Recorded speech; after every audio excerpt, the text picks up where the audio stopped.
Hello my friends and welcome to the Freelance Q&A. I'm your host Julia Masalska and you're on Made. If you're new to this, make sure to subscribe, hit the subscribe button, hit the bell button so you get notified whenever we have streams like that coming up. Thanks everybody for joining. I see we have a couple people here in the chat and I would love for you guys to put some question into the chat box. If you have any, we can answer them live on the stream. Otherwise, I have prepared some of your guys' questions that you guys submitted on my YouTube channel, on my Instagram channel. So really cool. Thank you so much for doing that. Really excited to see if we can answer some of those questions. There are some really different ones, and I think we're gonna pick about 10 of those today. Let's see how many we will get through in this hour. Cool. All right, so let's jump right into this, and I'm going to start with question number 1 by Julia Andreeva. And I have prepared a little work screen here where I would like for us to kind of sum it all up and, just create a little summary of all those questions and answers to kind of visualize it a little bit better. So I'm just going to kind of create myself little notes in here. And so the first question by Julia Andreeva is, how do you calculate the time frame for a project? And do you work on multiple projects at the same time? That's a really great question. So let's put this together. So how to calculate the time of a project? Okay, so I'm calculate. Let's see. The time of a project.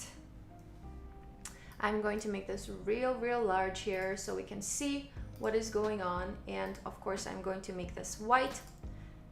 Okay, let's do this. And all right, friends. So how do you calculate the time frame of a project?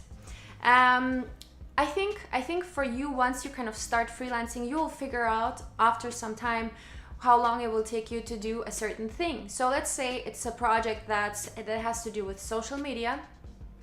I will calculate, let's say my task is create 5 social media templates. 5 social media templates. So how long does it take for me to create one social media template? And I'm also accounting the time that it will take me to communicate with the client, get to know about the project, get the project brief, and all of these things kind of get into this whole time frame. And of course, you have to also calculate how long is the response time for this specific client. Some clients respond really quickly and some of them, take some time, and it can take up to a week until they respond. So that you also definitely have to calculate, and you have to talk about them with them about this before you even create this calculation. So ask them questions like, how long will it take for you to be responding to the questions that I have, or clarifying certain things, right? Giving you feedback. And so what I do is I usually, calculate the time that I use to create, let's say, one social media template. And where I go from there is I just multiply it by 5 in this case. And I also calculate the time, how long will it take for me to, talk to the client? How many meetings are we going to have throughout the project? That all kind of goes into this time frame. And usually about for like a branding project, I calculate about a month or maybe like 2-3 weeks of work. It depends on the size of the project, of course. If it's like a quick turnaround project, sometimes 2 or 3 weeks of intense time spending on a project will be enough.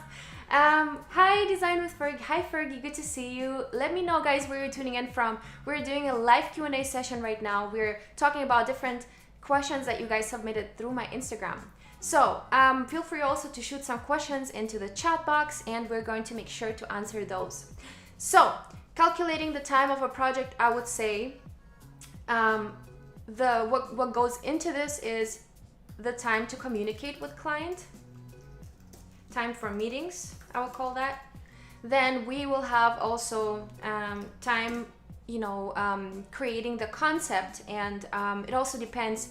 Does the customer come with a solid concept already, or do you have to do some research? Do you have to do things from scratch? That also comes into play. And also, of course, competitive research. Do they have any of that, or are you going to be the one doing that? Are you going to be responsible for creating things from scratch, or are you just replicating things that already exist? Time for research, I would definitely calculate that in.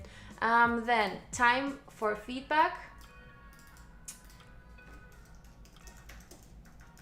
and actually the time that you are spending inside the software, actually designing and producing the different things that you have to produce, right? So work time, so actual work time. And then also I count the time that I will need for me to kind of summarize the whole work, export it. So exporting time, export or organization of the files is really, really important. So I take some time to organize the folder for my client with all the different things that they need to have. So let's say it's a branding project, I create a folder for a logo, I create a folder for the color palettes, I create a folder for all the typefaces that are being used inside this project, and all the different visuals, and everything needs to be organized, and that can take quite some time. So definitely account some time for that as well. So guys, it's not only the time that you actually spend inside the software. There's a lot of other things that come into play. And then another thing that might be also the case is that you will have to go to a meeting with a client. So you actually have to go somewhere physically. Right now, of course, we are mostly working digitally, but sometimes when in a regular case, when you kind of really meet the client and maybe you go into their company and you see what they're doing so that you can best do your research, that also takes time. And that type of everything that you do basically related to this project has to be accounted in your own time, because you are doing it in your own time, right? So okay, hopefully this question is answered. Let's jump into the next one. And the next question is by Studio XD, and the question is, it will be so kind if you could check out a few of my works and review it. I will definitely do that. Another one is by Malini Rao. When is a good time to send a branding proposal to clients?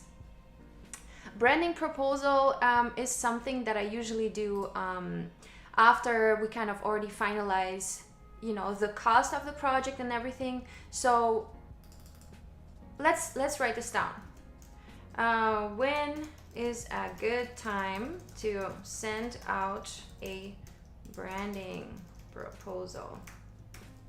By the way, I will make this file available for you guys, and you can totally access it, and feel free to use it for yourself, or I don't know, maybe you can use it for something else. Okay. When is a good time to send out a branding proposal? So first of all, what I do is I calculate the cost of the project, because if the client is not able to do does not have enough budget for this project with me, I'm not even bothering to create a whole proposal for them, right? So we want to figure out the scope of the project, and then we want to figure out the cost of the project. And then, let's see, I've left something out here. Project. Okay. How are you all doing in the chat? Jinish, hi, good to see you. Say hi in the chat, guys. Let me know where you guys are tuning in from. We have a couple people here, so don't be shy. Put your questions in the chat box.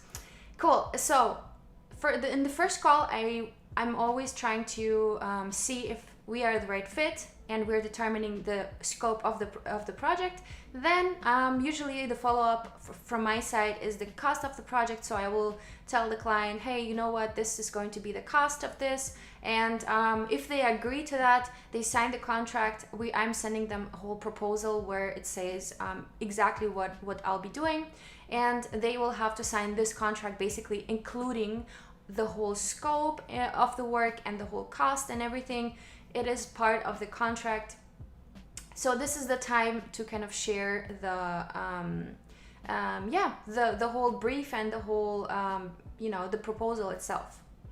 Cool. So, and then after that, basically they sign off everything that you're going to do, and that's where you start the project. Okay, so first of all, we determine the scope of the project, and then the cost of the project, and if they agree to the cost, you create a branding proposal.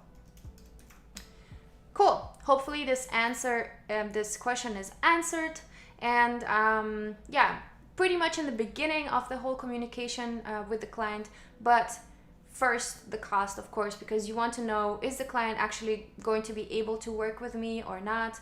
Some clients, they have a very small budget and that might not work for you. So that's very important to determine first. All right, next question we have from Sarah Maria Michael. And it's a really, really great question because I feel like everybody's asking that these days. I want to stand out from other designers, and how can we search for inspiration? That's a great question. So let's start from the beginning. How to stand out. How to stand out from somebody. So first of all, I would say, to stand out from other designers, you can try and develop a certain style, a certain typical style for yourself. You might notice that some of the designers get really, really popular on social media because they have those really amazing and unique looking feeds, and those images that they always create, they look completely different from anything that you have seen in the past. Hi Kyle, good to see you. And we have Jihan here as well. Really, really cool. Thanks guys for joining. Yeah, let me know guys if you have any questions for this freelance Q&A. I'm here to answer all of your questions. Right now I'm going through the ones that you guys submitted on my Instagram, but you can feel free to shoot some questions in the chat here as well. And Kyle is here from Wisconsin. Cool. Awesome. How to stand out from other designers. I think it's about developing your own creative style. And the creative style can, contain the different specific typefaces that you're using that are very different from anybody else. Maybe you're creating illustrations and you have a specific illustration style that you can use to stand out from anybody else. Then you can use a certain color palette that's different from what usually people are using that are doing the same exact style. Maybe it's experimenting with different formats, maybe with different media, so that you kind of create something that's very unique and different from anybody else. And I really recommend for you guys to really take on different techniques and try out different techniques, and maybe you can merge some of the techniques that you find work with your style, and that can help you really create that specific style. And another thing that's really, really good is or useful is for you to know is consistency. Consistency is, so let's say you have developed this creative style already, and you want to kind of maintain it and to really be there as this specific person, as this specific character, right? So for that, it's important to not, implement new styles over and over, but really be consistent in that specific style. So once you have found out what kind of technique, what kind of medium is the right medium or right technique for you, stick with it. Stick with it so that you can see, this designer is specialized, or their specific creative style is this and this and this, right? Let's say they're using bold colors and they're always reusing the same color tones, or their their illustration is completely different and it's has a specific feel to it that nobody else has. And then find this creative style that you want to keep for yourself or to make it unique, and keep it up, keep it consistent. So whenever you post on social media, make sure it's consistent. And then what is also interesting is, how can you actually work with a specific style? There are actually designers who have developed their creative style and they're just being hired for this specific style. So look at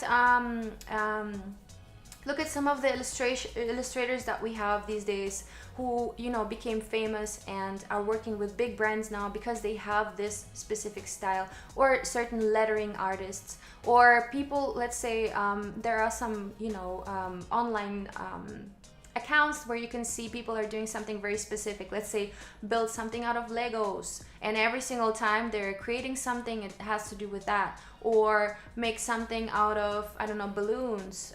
There is this guy who's writing those quotes on the walls with, you know, with balloons and stuff. So there can be a style to anything, you know. You can find your own little niche, and if you stick to it, this will be your kind of personal, unique creative style. Hopefully this makes sense. How to stand out. So once you have found this creative style, consistency is key. Keep it up. You know, every single work that you're producing has the same concept, although it can be different work, of course. You don't have to, you know, always illustrate the same thing. But the key here is to take this creative style and maybe find another level to it. So how can you actually evolve with the same creative style over time? That's you know, a question that you should ask yourself before you kind of settle with a specific creative style. But these are, I would say, the 2 key points: how to stand out, find your creative style, and be consistent with it. Okay, next question we have. Hi Jotirmia, good to see you. And Arfan is here, love from Indonesia. Cool, no worries Jotirmia. I will go through this all in the end as well, so we can kind of sum up all the questions that we went through. Cool, all right, what else do we have here? Sarah, hopefully this was helpful for you. And okay, so Sarah is also asking how to improve our portfolio and how long is it gonna take. I tried, but I'm not getting any response. Okay, improving your portfolio, yeah, it can be a process. I have started, you know, creating portfolios probably like 6 years ago, and it is hard to really be consistent on the portfolio and really present your work in the same manner over and over again, so that you develop your own kind of process of things. One of the reasons why a portfolio is not working out for you or not bringing you any clients is, let's put the question that way: why is my portfolio not performing well? Because the purpose of a portfolio is that your work is being seen and that you will get some response to it, right? Why is my portfolio not performing well? So there can be multiple reasons for that. And one of the reasons could be that your project or your case studies are not going deep enough. Maybe you left out the part of the research. Maybe the visuals don't translate the whole concept of what you were thinking. So it can be poor visuals. So content is not being translated, or is not, content is maybe misleading, or it's not easy to understand. It's not easy to grasp. Then what else can it be? Maybe maybe you are using mockups that have been used a lot of times. So you know how there are mockups that you have seen so many times, and it can be just poor mockups.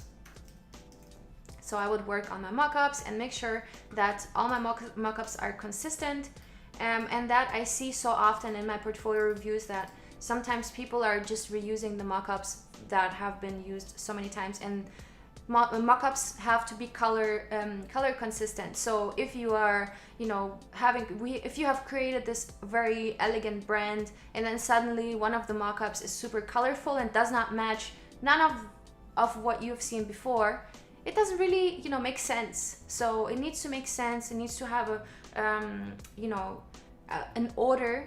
So you start presenting, let's say you're presenting a branding project, you start with a logo, then you are talking about the typefaces and, you know, all the different elements of the brand, how you have created this, maybe starting from research even way before the logo, and then how that all comes together in the final product, showing some mock-ups. So I think that is important to, you know, make it easy to understand for the person who is looking through your visuals. And so the mock-ups need to be consistent. Let's specify it more to color consistent, because that's what I see the most The style sometimes, you know, can be very similar, but the color consistency is actually what really, really matters. Cool. What else? What else? Maybe you're, you know, you have your portfolio out there, but you're not putting it to any, like, you're not sharing it anywhere. So sharing is a big part. Social media. Send it out to clients or potential clients, people you want to work with. So why not just take your portfolio link and share it with you know, with an agency maybe. And if you want to work as a freelance designer, I found it really helpful to share your portfolio and just see if anybody, you know, needs some additional work. Maybe the agency is overloaded at some point and they need someone to really quickly perform and really quickly you know, do some work for them. So why not share it? Share it on social media, share it to agencies.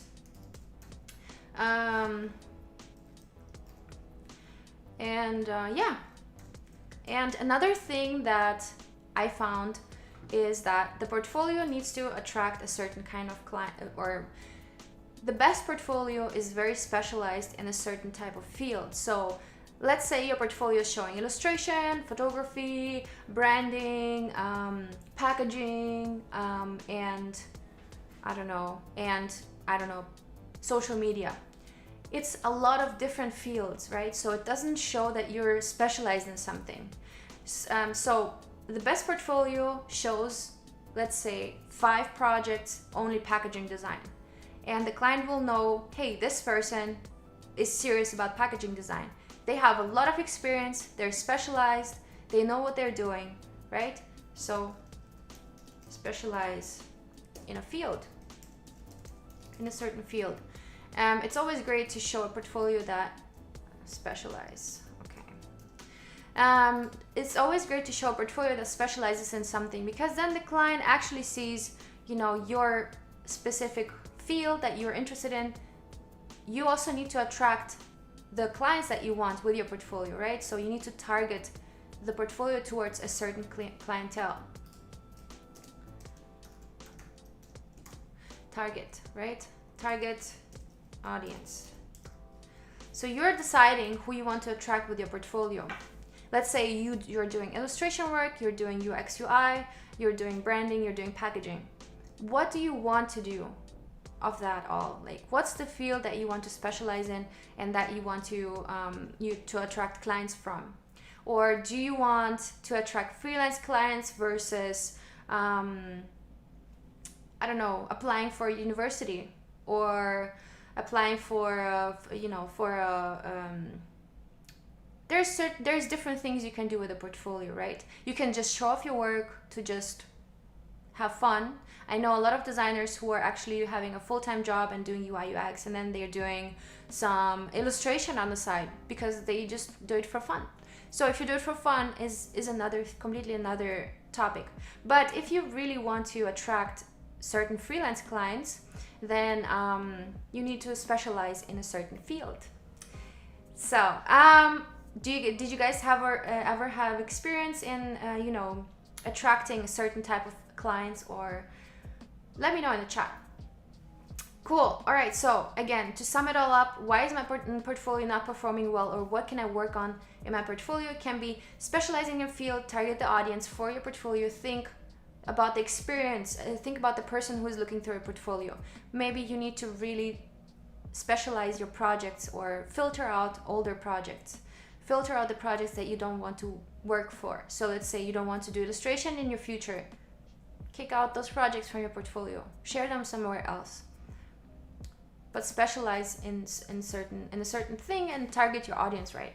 Then poor visuals, either the order or the visualizations of your concept are not easy to understand. That can also be a problem. Not sharing a lot of research can be a problem. If a case study is not complete, if you don't really go from beginning till the end, it can show that you're not really thinking about. Sometimes I see logo designs, and I love logos, but a logo is nothing without context. So if I don't describe who is this logo for, what were the design decisions that were made there, I cannot understand that logo. I cannot see if it works well or not without all the background information, right?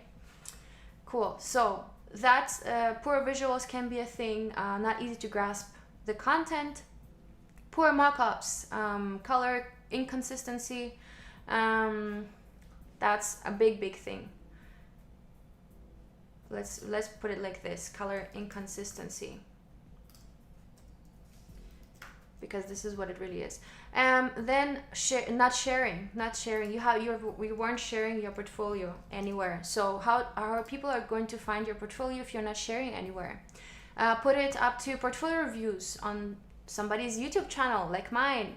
I have over, I don't know how many people follow me, but it's definitely a big amount of people who can see the video and who can give you, some feedback, or who just, see your work. Maybe there is a client, maybe there's a potential client there who will be watching one of the videos, who will really love your work, and just sharing and getting out there, presenting your portfolio to people.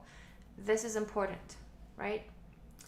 Cool. Hopefully this was answering your question, Sarah. Okay. Then next one, really great question. We have question by Amisha. Amisha is asking how to make someone believe in you and your work. That's a good one. How to make someone believe in you and your work. That's a really good one.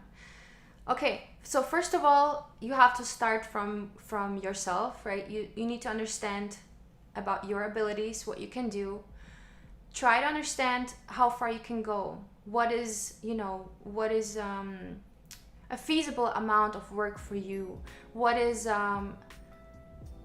your experience level? You need to understand yourself in the industry, where you stand, and what kind of projects you can take on. And once you understand that, you realize your abilities and how you can help your clients. If you don't understand that, it's really difficult to be confident, because if you don't know what you can do for them, how are they supposed to know what you can do for them? You don't know what you're doing, basically. And I think the first thing that you need to do is you need to see yourself in your industry, understand your value. So you need to understand your value in the industry, right? So it comes from the inside. Understand your value in the industry, and then show your value. Show your value is the way that you're presenting yourself, the way that you're talking to the client, right? Once you know your value, once you understand what you can do for them, you can present it to them. That will give them confidence in you, right? If you have confidence in yourself, that will give them confidence in you. That will give them the feeling that you know what you're talking about, you know what you can do and what you cannot do, right? So if somebody will come up to me and ask me for illustration work, I'm not an illustrator. I'm not specialized in that. And I cannot really offer them illustration services because I'm not specialized in that. And I can tell that to a client. It's not a problem for me to say, I cannot do that. I'm not specialized in that. Why don't you hire someone who is specialized in that? That will give them confidence that you know what you're talking about and that you're not just there to take on anything that comes your way. You want to show that you're specialized in a specific field and that you know what you're doing in this field, right? So understand your value in the industry and then show your value. Don't be shy. Show your value and tell them about your past projects, how your clients benefited from you, from your value in this project, right? So it's all about numbers. It's really all about numbers. It's about the feedback that you get, right? So you're creating something for a project, you see a client's social media go up, right? Or let's say they're successfully selling the product where you designed the packaging for. It's some type of numbers, it's some type of feedback. It's not always about what the person says or thinks, it's about how your work actually performs. So you need to understand how your work performs, of course, it always comes with experience, it comes with time, it comes with working on a bigger amount of projects.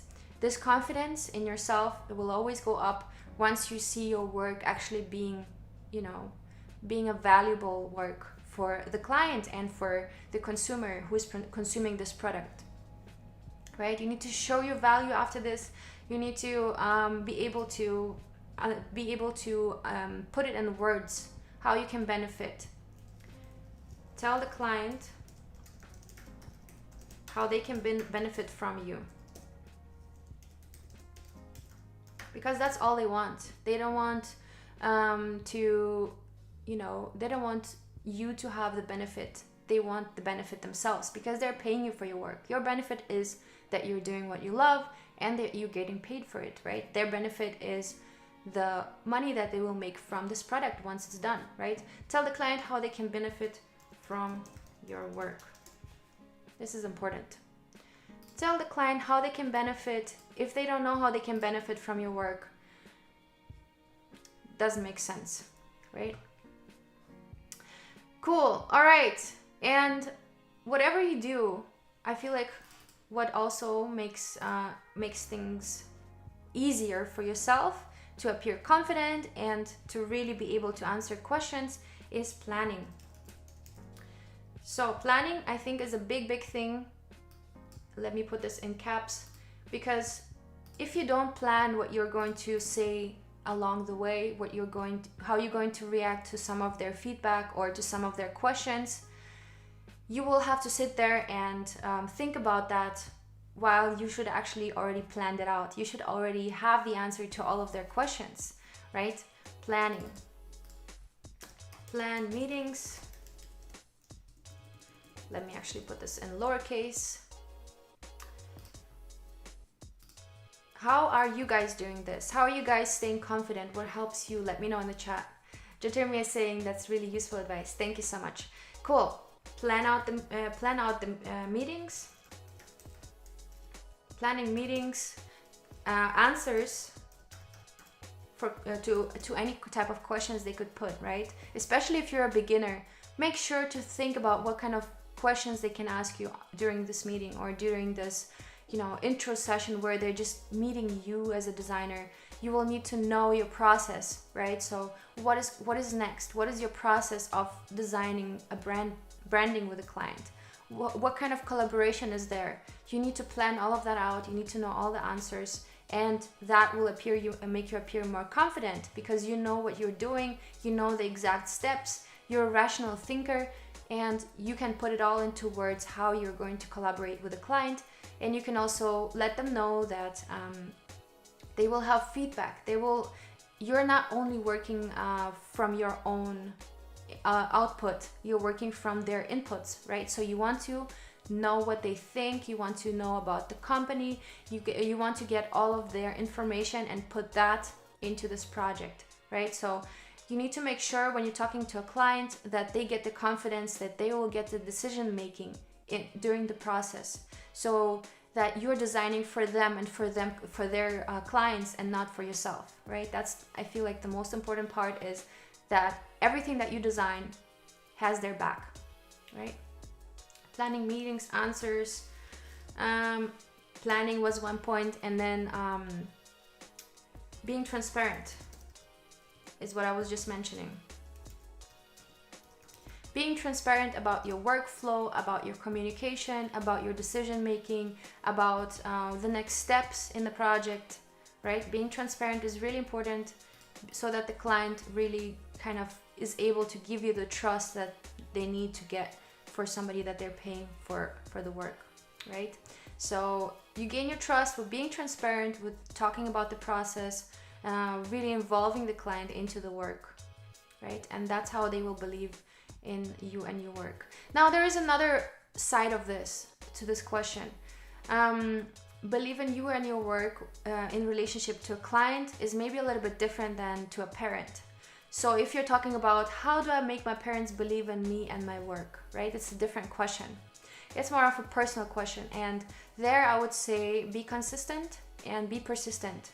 In my case, it was hard for me to really um, show my parents that I do want to that and I want to be a designer. They are both from the medical field, so I always had that pressure on me that you have to study medicine and so on. So for me, it was about being persistent and being consistent in my work, just showing that I'm really passionate about and I'm not letting go. I'm pursuing this career and I'm not letting go, right? Cool. That's maybe a different type of answer to this question. All right, let's jump to the next one. Let me know in the chat, guys, if you have, a very persistent parents where they tell you what to study and what to do in life. I feel like that happens a lot. Cool. And next question, let's see, what else do we have here? Okay, RV Design is asking, what is the right price to charge a client?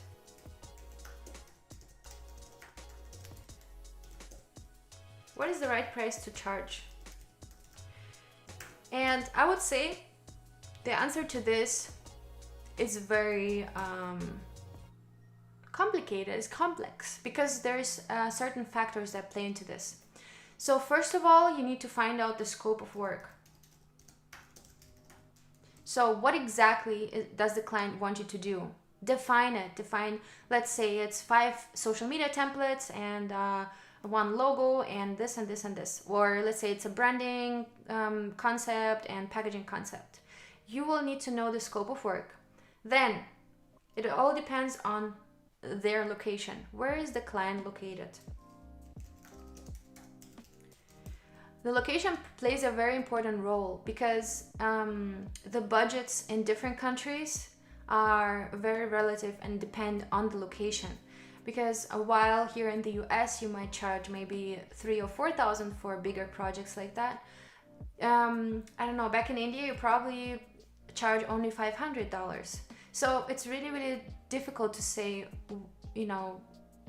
what exactly is the price for that, because the location matters, the scope of work matters.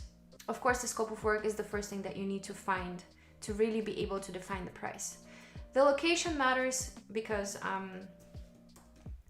we have different pricing in different countries, right? So let's say different industry pricing. You will need to be aware of that once you start working as a freelancer.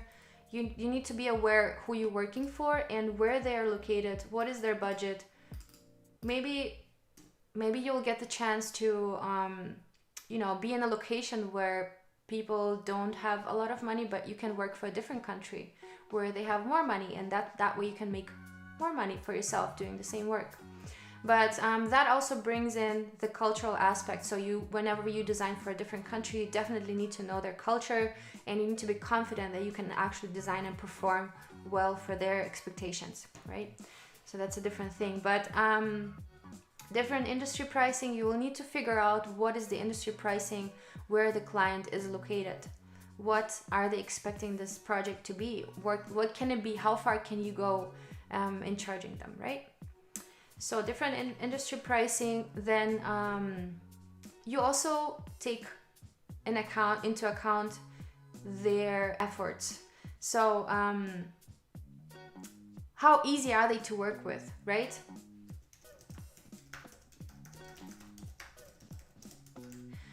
Are they going to be the client who will already bring you everything on a plate and all you have to do is just take it and put it together?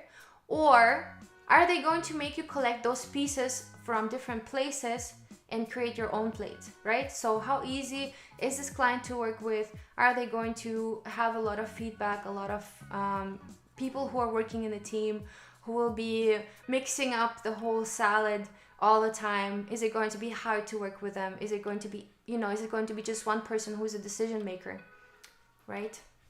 How many decision makers? That's a big thing. How many decision makers are there?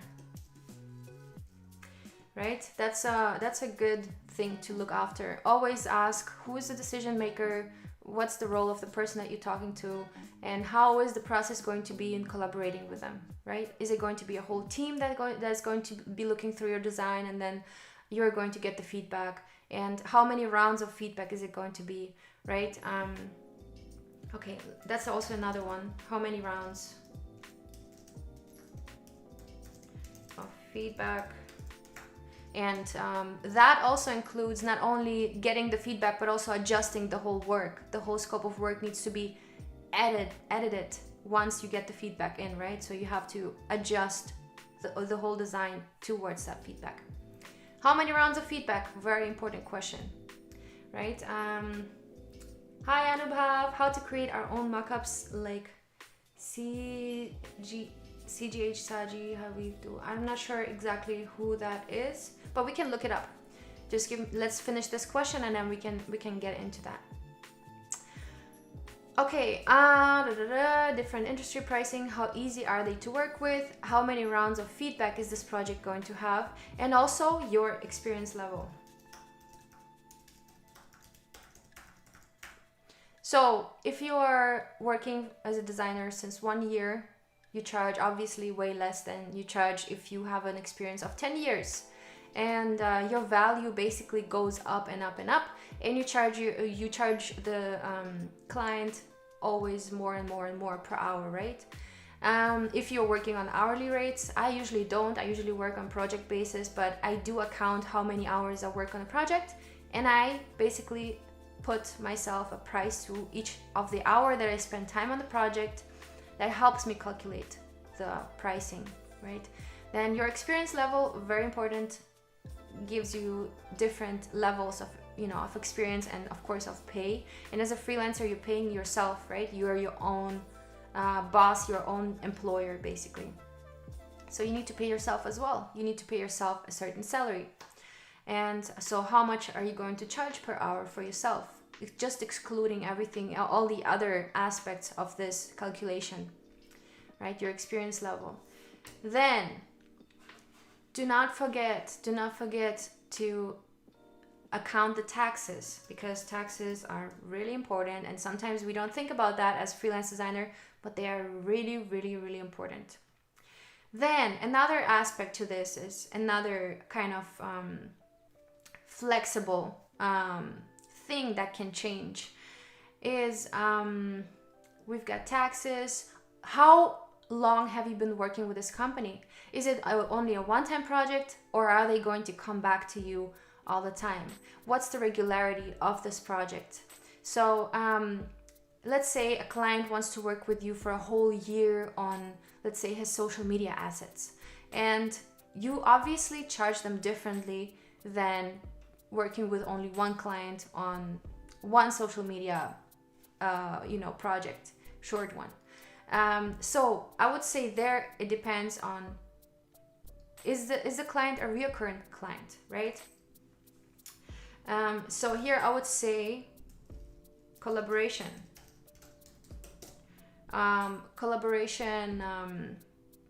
terms. So what are the terms of your collaboration? So is it a recurring client? Or is it just a client that you work with once? That makes a big difference as well.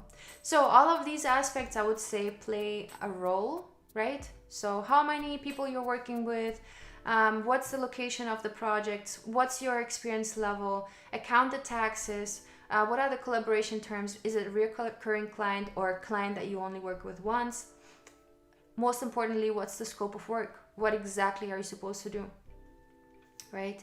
How easy are they to work with? How many decision makers are there? How many rounds of feedback? And so on. Guys, hopefully this is helpful. I know it's really complex, and it always is a matter of research. I would suggest you guys to talk to designers that are in your location, talk to designers who are in the same experience level and who are doing the same thing like you do. I think that makes it easy. And I also encourage you guys to share your pricing with your fellow designers, so that we can all kind of go off something and have an easier time charging our clients, right? Cool. All right. Jotermi is asking how to charge for monthly retainer projects. Any insights about that? So I would say monthly retainer projects, probably something where you, let's say social media assets, it's something that you can be charged monthly for. Definitely specify the scope of work. So make sure to really set how many posts are you going to create, how many graphics. Then account your time per graphic or per whatever you're creating, and make sure that all of that is always consistent. Give them all the different parameters, right? The parameter of what's the scope of work, let's say 5 templates, 5 social media or 5 social media posts. Then how many rounds of feedback, very important, how many rounds of feedback. And then also make sure that things like copy, so you don't have to write your own copy, so that they provide you already with the content of the post, right? Or do you have to make up your own content? Make sure to ask yourself all of these questions: how much time it will take you to do all of these things, how much input you need from them during this project, and try to define all of that. Measure your time, how long you take for stuff, and that's where you will be able to kind of give it a price. And a monthly price will basically be a summary of all the hours that you spent doing all of these things, right? Cool. Janish is saying it's not like that. If you have strong portfolio, then you get a good client. Anubhav is saying in India, if you are not from NID Ahmedabad, you don't have big client connection. How to face this? Can you please tell?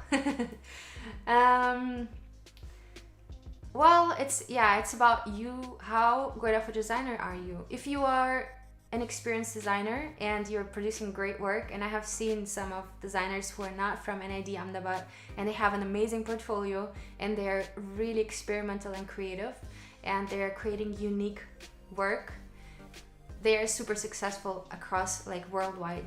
You don't have to be from NID Ahmedabad. You don't have to have any further education except for your portfolio and your work experience. So I don't agree with, that the degree is the most important thing. I have seen really bad designers also who have a degree and who are not able to produce unique work.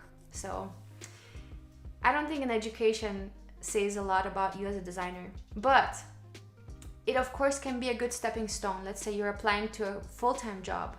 Applying to a full-time job is a different thing, because showing that you have a degree, showing that you have a certain level of knowledge, then it's easier to get hired for a full-time job. But I don't agree with that when it comes to freelance. I think freelance does not require any type of education. I was not asked once if I went to school or not. So people usually don't care. So all they care about is you producing great work. That's it. Cool. All right. So next question. Let's copy paste this. So next question is, Abdel Fattah is asking, I want to start, but I don't know anything. Okay. That's a really good one, because I meet a lot of people who ask me, hey Julia, how do I start? So let's break this down. How do I start? How do I start working as a freelance designer? It's not an easy question, but there are certain steps that you can make. How do I start? So first of all, you need to learn the basics. Create yourself a curriculum. So let's say you don't even know how to design, right? Create yourself a curriculum of online courses. Courses or YouTube videos. Just watch through a lot of stuff, right?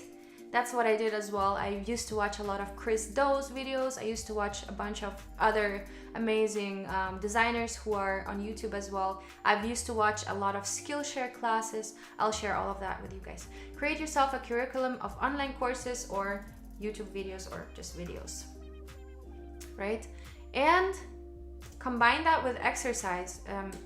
some kind of little exercises for yourself, like combine that with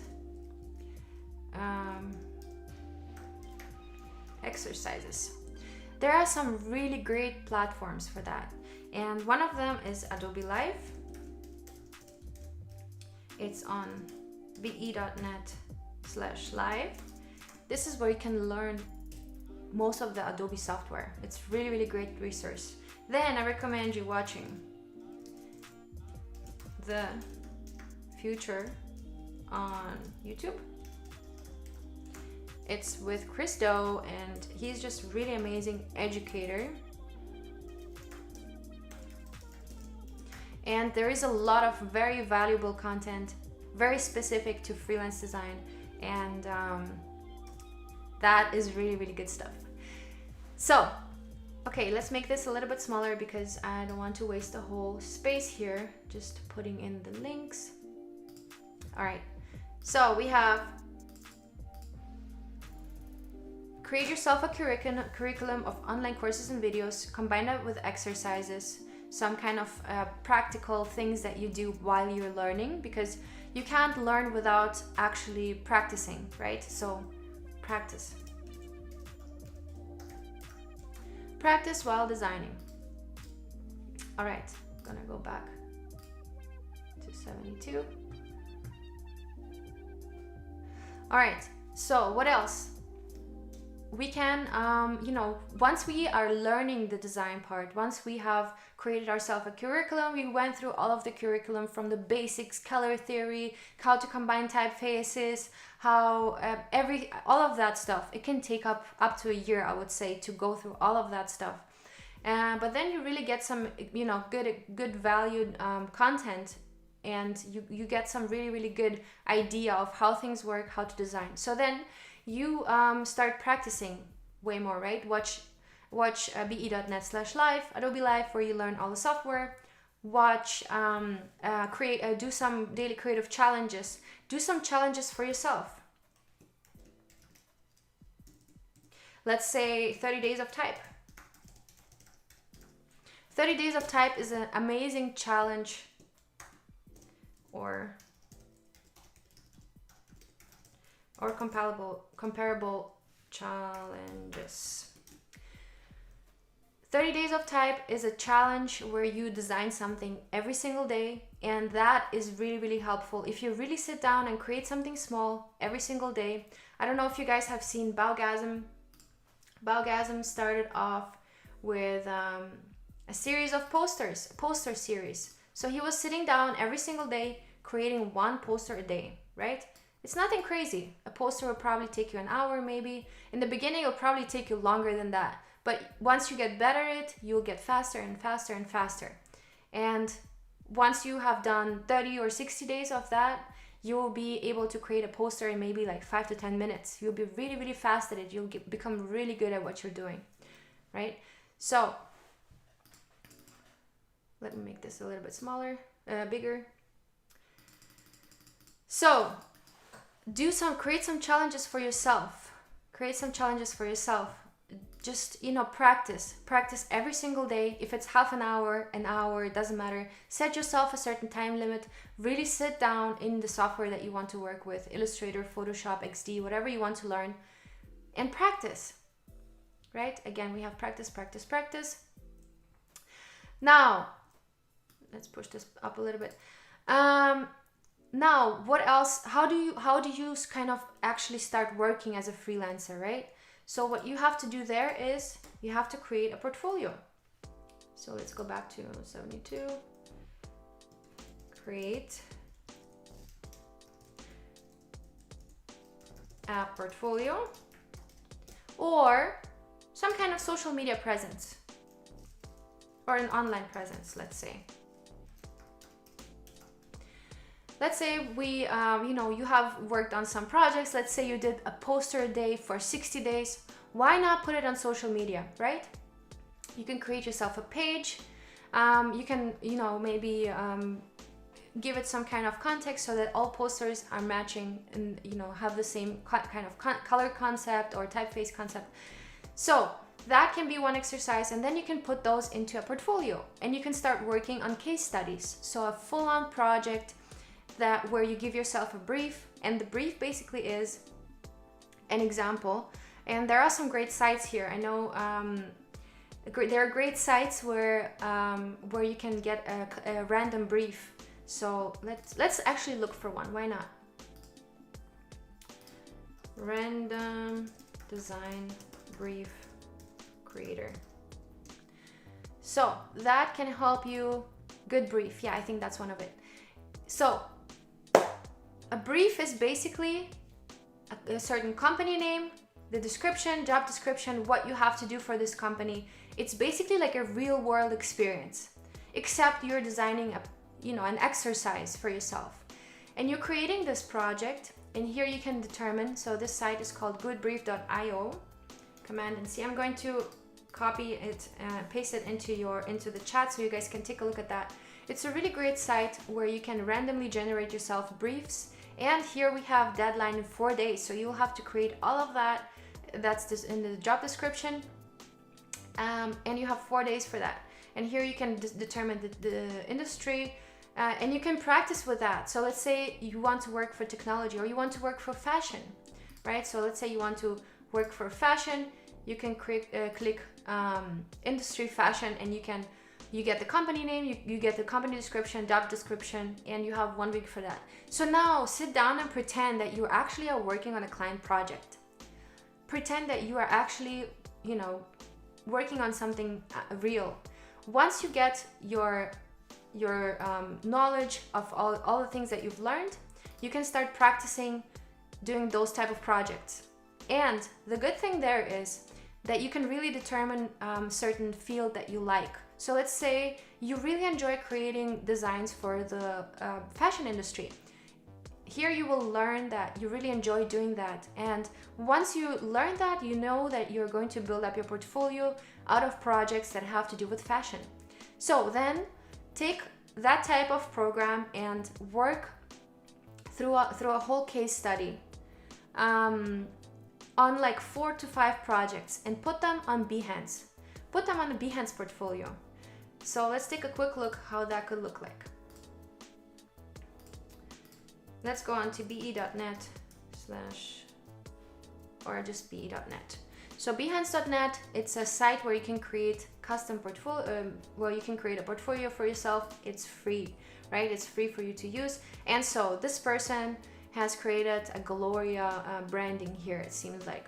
So this person has created some business cards and some envelopes and some other stuff, some bags and tape and whatnot, right? So this type of case study is something that you do with your little practice exercises that you get generated by goodbrief.io. And now you have projects that you can put into a portfolio. So let's take a look at this person here. This is Studio Plastak. So you can build yourself even a studio. Pretend that you're a design studio. You could do that. But you can also work from your own name, of course. So once you are working on those practice projects, you can put them into this portfolio, and then you will end up having a bunch of different projects, right? So we have a bunch of different projects, and that will already attract clients. If you're really good at what you're doing, if you are, really thinking into depth and really,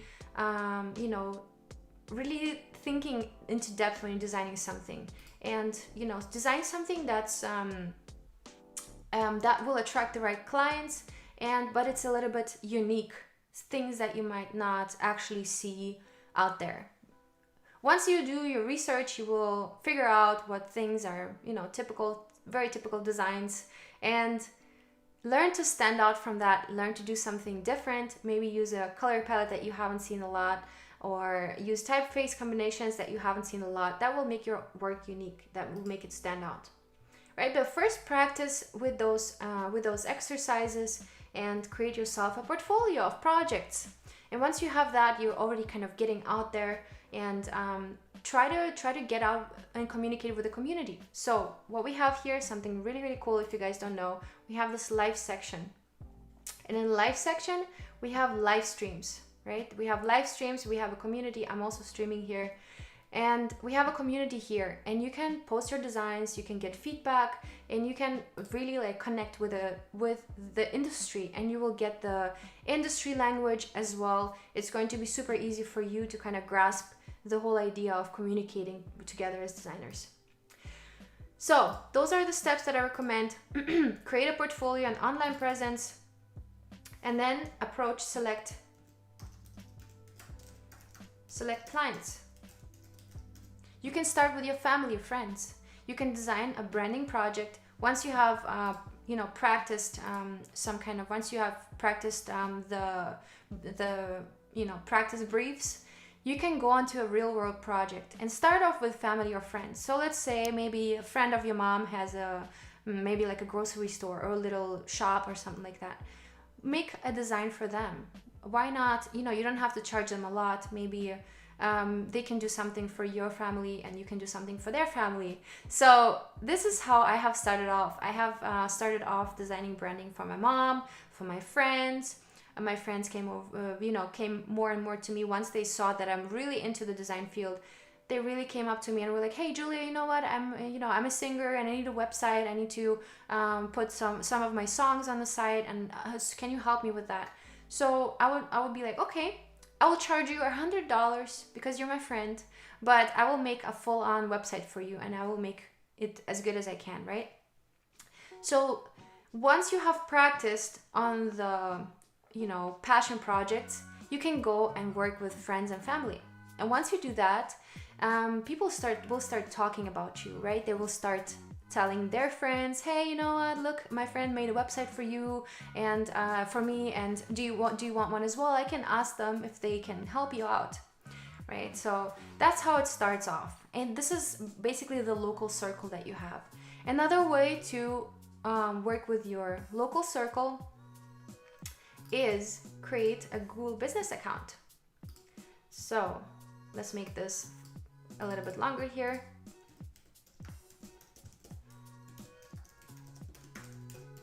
Create a Google business account, and it's when you go onto Google, you can look up Google business, you will find it for sure. So what it allows you is, so when I look on my phone and I look for graphic designer near me, you will show up if you're in my local circle, if you're located close by, basically. So that allows you to get clients locally from your city, from your town, wherever you live. And they will be able to find you on Google if you set up a Google business account. That I found also really, really helpful. I got some work from that as well. Most of my freelance projects I'm getting through Behance because I have created a portfolio and I have been featured. Once you get featured, you appear. So let's say we have this graphic design. Let's go to discover. And here, once we go onto, let's say I'm looking somebody for graphic design, right? So I'm going here into graphic design. Those projects are all featured projects. That means Behance picks out the best designers and puts them onto this page. So if you have some really outstanding, amazing portfolio pieces, and they appear here, you will very likely get client requests. People will reach out to you and they will ask you, so can you also create a business card for me that looks similar to what you have created for Alizane, right? So I really like the style, and I think you will be a great fit for our project because I saw your project on Behance, and I think that you can really incorporate the style that we want into our branding, right? Something like that. That's usually the case when clients reach out to me. They liked some of my projects and they would like me to work in a similar style, right? So another thing of your portfolio is show different aspects of your, like different styles in which you are comfortable designing, right? So hopefully this was helpful, guys.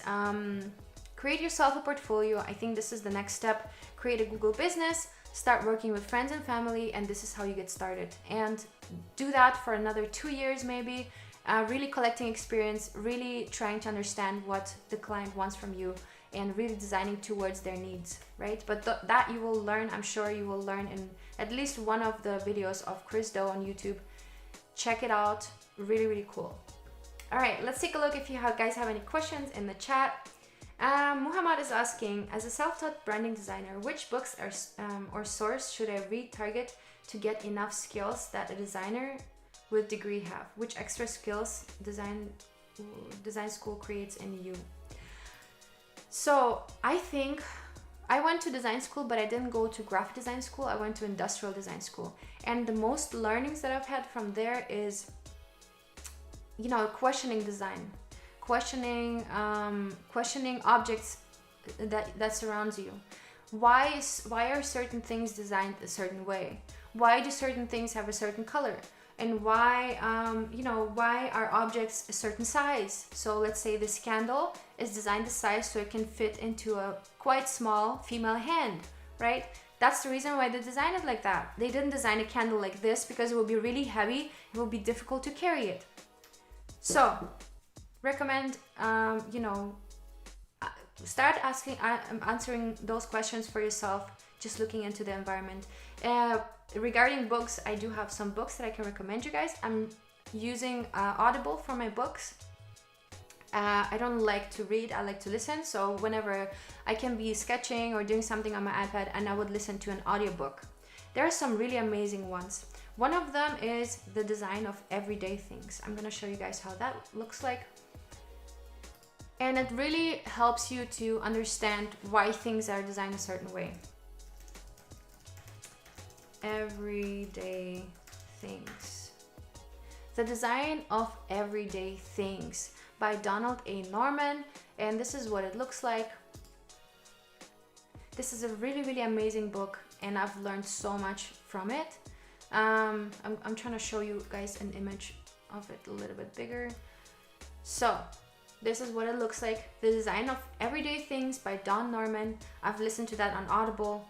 Really amazing book. Really amazing book. Another book that helped me, maybe not design wise, but just, you know, to pursue your goals, and just in general to motivate yourself, you know, for the bigger goals. And that can really give you a lot of encouragement, you know, when being a freelancer, because sometimes you're on your own and you really need to convince yourself that you can do it, and you need to be able to motivate yourself on a daily basis if things don't go the right way, just as you kind of wishing for. So it's called Success Principles. Success Principles is a book by Jack Canfield, and it basically already says it in the title, how to get from where you are to where you want to be, right? It's a very general question, and it just tells you how people got successful, what's the formula for that, how to become successful in anything, literally. So it can be freelance design, it can be, you know, fashion, it can be just achieving a certain goal, it can be running a marathon, how to become an athlete, or how to do anything that you want in life. Really great book, can recommend that one. Yeah, so, and there are a lot of amazing books out there, and you can literally go in and, you know, start learning things. Another book that was really, really amazing, it's by one of the IDEO, Tom Kelly, I believe. Yeah, it's this one. It's called Creative Confidence by Tom and David Kelly, and they're the founders. David Kelly is the founder of IDEO and the Stanford D School, so they have a specific program. I was always fascinated with those courses, but I never had the chance to attend because I don't have the money to pay for a school in the US. But he's the founder of IDEO. It's a really amazing company, and Creative Confidence really gives you the confidence and really makes you understand that you are creative, no matter if you can draw or not, or if you have any specific, if you can do anything with your hands, I don't know, sculpture or anything. You can be creative by just solving problems, and there are different ways to solve problems, and you can learn how to solve problems creatively, right?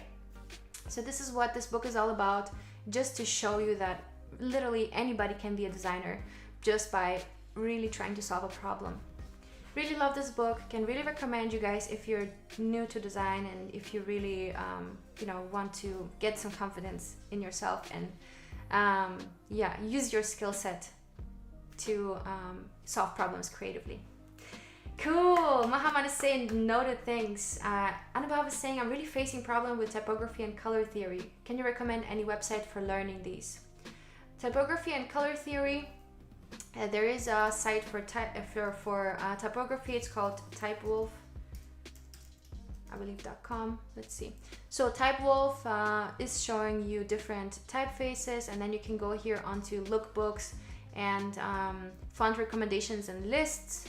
We have let's take a look at guides and resources. Here is a type pairing lookbook. So it's basically a book where you can, these are not free, but you can buy some of these books, but I'm sure there is some stuff here that's also free. Type pairing, okay. So it's basically called type pairing, and if you look it up on the internet, sometimes it's just important to find the right keywords that you put into Google, right? That will give you the right articles and information. So I believe that all of that you can learn online. Really, you can watch videos on YouTube. I bet you if I put into YouTube type pairing, I will find a bunch of videos. And you know what? It's not always important to know everything, to have everything in your head. It's important to know where to look it up, right? So if I want to know something specific, how to do something specific, let's say in Photoshop, sometimes Photoshop can get really complex, I'm also looking it up on YouTube. It's always about trying to find the right information for yourself. I don't have any specific book where I say, hey, if you read this book, you will know everything about color theory and type pairing. Books are also written by people, and people have their own kind of thoughts, right? So while this person could have their own thoughts on type pairing and some rules that they put together for you to make it easier, but really maybe you will find your own rules in your own style, right? How to pair fonts. So I don't think it's important to read one book for all of it. I think it's important to kind of take pieces of information from different sources and really take different opinions and different perspectives on things, right? So here we have, if you watch this whole list of type pairing videos, I'm sure you will have a better idea of how to pair types, right? So cool. Let's take a look what else we have on questions in the chat. Arlinda is saying, hi Julia, can you recommend books for posters? Again, I'm not really owning any books. If you look at my shelf, it's all technology and different tripods and batteries and pens and notes and notebooks. I don't own books really. I have a couple books that are, I don't know, I think it's like logo inspiration or typeface inspiration from a certain era. So we have like 70s typefaces and 80s typefaces and so on. So that's something that I would maybe look into. But I would say, guys, it's really, really easy to get the information that you want from YouTube. Just go onto YouTube, go into Google and look it up. Look up what you want to know. If I would need some kind of poster inspiration, I also like to go to Pinterest.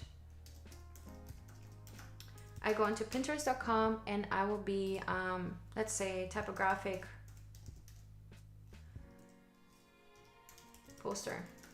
So Pinterest is basically like a visual collection of different visuals, and you can look up literally for anything you want. So let's say I find this poster really interesting and I think it's a really cool way to play with type.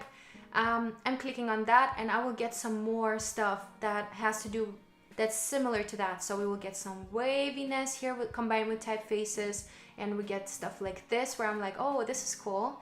So what I would do is, if I'm kind of creating an inspiration board for myself, I would take those images, pull them into my Illustrator, just literally drag and drop them, and then I can kind of arrange them on my artboard, and this is my inspiration board.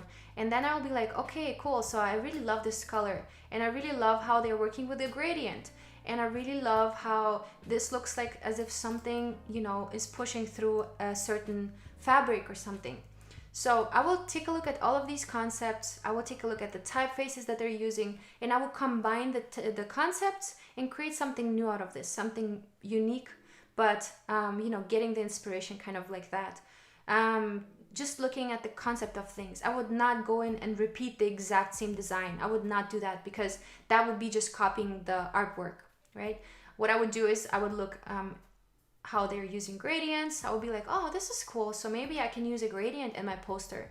And here, you know, creating some kind of drop shadows that will create this effect as if the number is sticking out from some fabric, right? So this is what I would do, and that would also answer one of the questions that were in my submissions for the Q&A.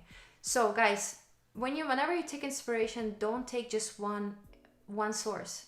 Take multiple sources, get the concepts, get some colors from here, get some typefaces from here, get some you know, concept ideas, or how to use a gradient, how to use this, how to use that. Put it all together and make your own little salad of things, right? Jinish is asking how to choose right colors for brands. That's a really great idea. So what I usually do is I look up similar things. So let's say I'm looking to create a cosmetic brand. So let's say I'm creating a minimalistic cosmetic brand. I'm looking at minimalistic cosmetic brand, and here I already have some visuals, right? Again, Pinterest is a really great source. So let's say I really love the way they use the color here. Okay, this is just a link to a product. But let's say I really love the way they use kind of the pattern here in the background, and it's very clean, and it's only black and white. So once I'm clicking on that, again, I'm seeing more of similar designs. So again, I would look at a certain specific style, and I would look at how they're using color. So let's say minimalistic designs mostly use black and white, right? So let's take a look at minimalistic. Minimalistic branding. It can be literally anything, right? So here I will look, let's say, I'm looking at these colors. They're very subtle, right? Very subtle colors. It's all mostly nudish tones, and we have a lot of light gray and charcoal, like dark charcoal, combined with each other. So I would look at those colors, and I would make myself a color palette out of that. So I would take a look at this, and I would kind of take this color, and then I would go in here and I will maybe take that blue, and that will give me a minimalistic color palette, right? Very subtle colors. Now, if I look at colorful branding. Now, if your branding is rather, you know, being colorful or minimalistic, depends on what the brand is all about, right?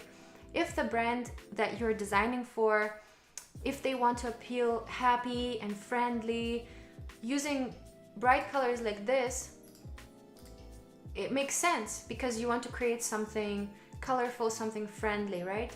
Always try to put everything that you want to design for this brand in adjectives. So how is the voice of the brand? How does the brand want to appeal? Do they want to be modern? Do they want to be friendly? Do they want to be elegant? Do they want to be luxurious? So let's take a look at luxurious branding.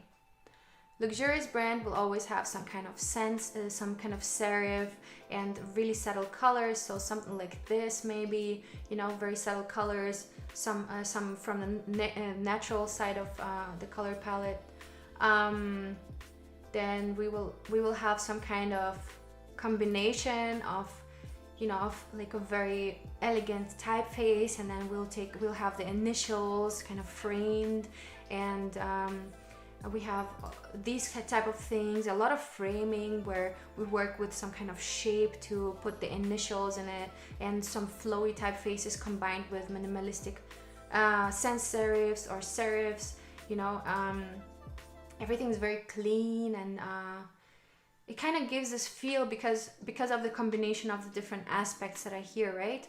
So here we have typefaces that have a lot of space between them, so like for a kerning that's like pushing the letters apart. And so take a look at those things, and then you'll be able to design for your own brand based on those characteristics.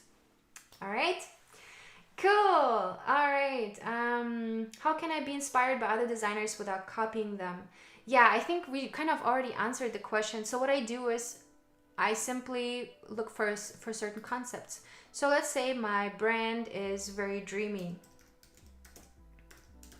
I look for dreamy branding. It doesn't matter what it is. And I look for visuals that will help me. So let's say this one looks very dreamy, and this one comes with a typeface, it comes with photography, it comes with illustration, it comes with you know, a color palette that's very dreamy. Now let's look at this one, also very dreamy. So what I would do is I would literally pull in, let's say, this image, and then this one also looks very dreamy. I'll pull in this image, I'll pull in that image. Oh, I already have that. I'll pull in that one, and then what I'm going to do is I'm going to analyze them. I'm going to put them side by side. I'm going to analyze them, and I'm going to find aspects in them that I think will work with my branding. So let's take a look at this. So let's say I'm creating a dreamy brand, and I have designs from different sources now. I'm not using only one source. And the more sources you have, the better, because the less you actually copy someone, right? So let's say we have that, and then let's say we want to add some of this in here and some of this. So we have a similar style here all across the board, right? But there's different ideas in here. There are different little secrets in these visuals, and I want to understand how they're using the visuals, what exactly makes the brand dreamy, right? So I'm not taking a design and exactly copying it. I'm looking at what is the color palette in this, right? What is the color palette? I think I'm going to make a separate session on this just to show how to get inspiration from a project and just create a random project. So now what I would do is I would take a, you know, take a look at the color palette, and I would, I don't know, maybe take some of the colors here, and I would try to understand how do they work together. What kind of colors do I actually need from this in my brand?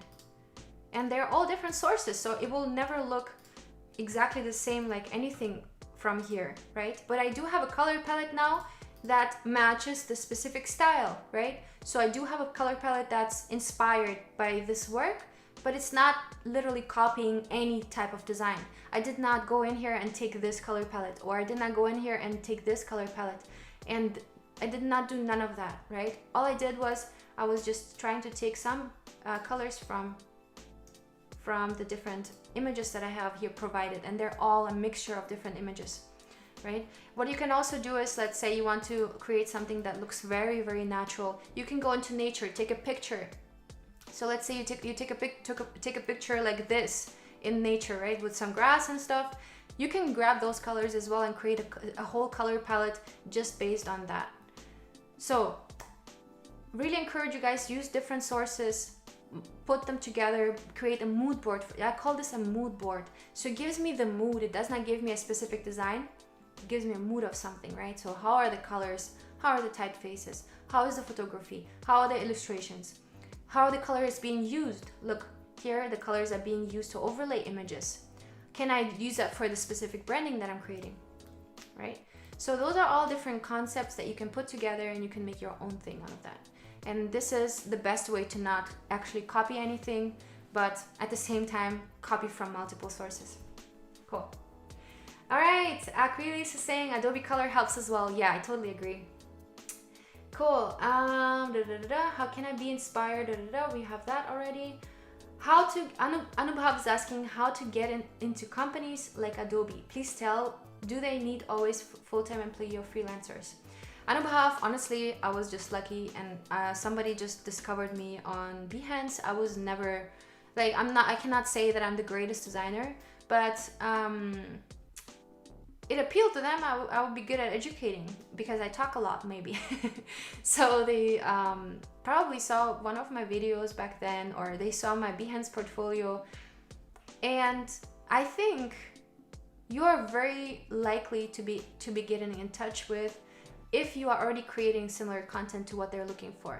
So in my case, or let's say I have experienced many other people who were hired by Adobe to do educational stuff, because they saw that they were really good at what they were doing on their own YouTube channel, maybe on their any other platform, that they were already creating similar content like what they wanted you to do. So if you want to do a YouTube channel where you are educating and you will get a big following and they will see you, they will notice you, they might get in touch. And also a good way to also get in touch with Adobe is participating in the daily creative challenges. If they see that you're really good at designing, or that you are really good with the community, that you're communicating with everybody, they're there and they're looking. So I've heard from cases where they reached out to some of the people who were actually just participating in the daily creative challenges, and they reached out to them, and then they went on the show, and they were actually designing on the show. So yeah, there is definitely ways. And what I recommend you guys, if you want to reach out, if you want to get in touch with a certain company, so let's say I would love to get in touch, or I would love to work for IDEO. What I would do is I would take a look at their company values, right? I would take a look at what is important to them when hiring someone. So some companies, they really look at you not as a designer, but more as a person. What kind of values do you represent? You know, what kind of political beliefs do you have? How do you communicate with everybody else? So let's go onto Instagram, and let's go onto the Adobe, let's say the Adobe Creative Cloud, okay? And we have some designs here that are, you can spot a certain type of design that they're appreciating here. And if you start designing in that style, and if you start tagging them, chances are high they will notice your artwork, because they know they're looking for that type of artwork to post onto their channel. And Adobe is really good with working with creatives and really supporting creatives. So they pay well, and they're not trying to use anybody or take advantage of the artists. They are actually supporting them truly. This is what I really love about Adobe. But what you can do is you can start tagging them in your work. So let's say you've started working in Photoshop, and you're creating similar visuals to this, and you have a whole feed full of those visuals that are very innovative and very inspiring, or they're talking about a certain topic, or they're supporting a certain community, let's say LGBTQ community or something like that, and you have a strong message in your work, they're really likely to get in touch with you. And once you tag them, so here people tag them actually a lot, but you can definitely stand out. If you're producing some amazing work, you can stand out here, because it's alright kind of work. I would not say all of it is mind-blowing.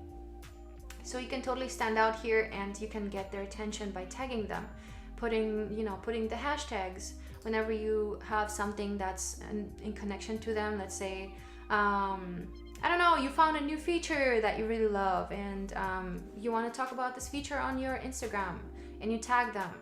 You'll catch their attention. And in the same way, you can catch the attention of any kind of company. So let's say I have IDEO.org. IDEO.org is a really amazing organization. They're helping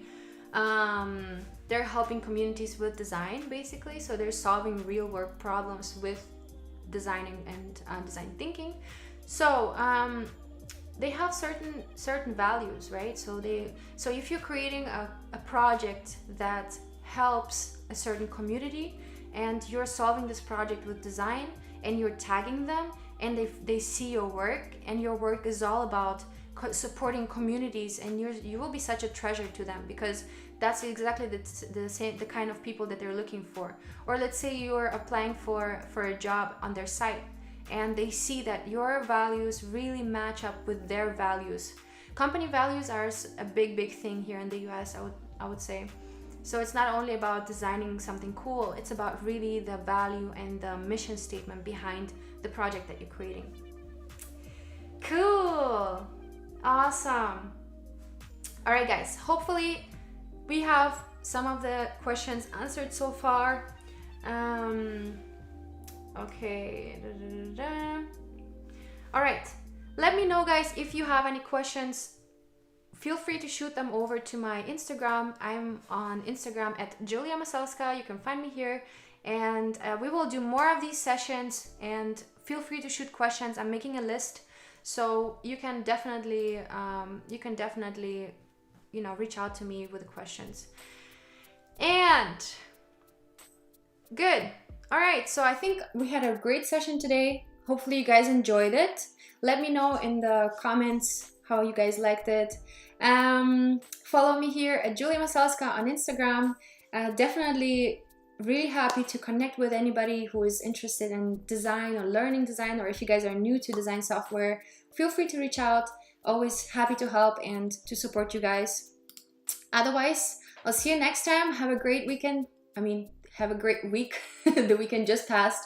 Happy Monday, and we'll see you soon. Bye-bye.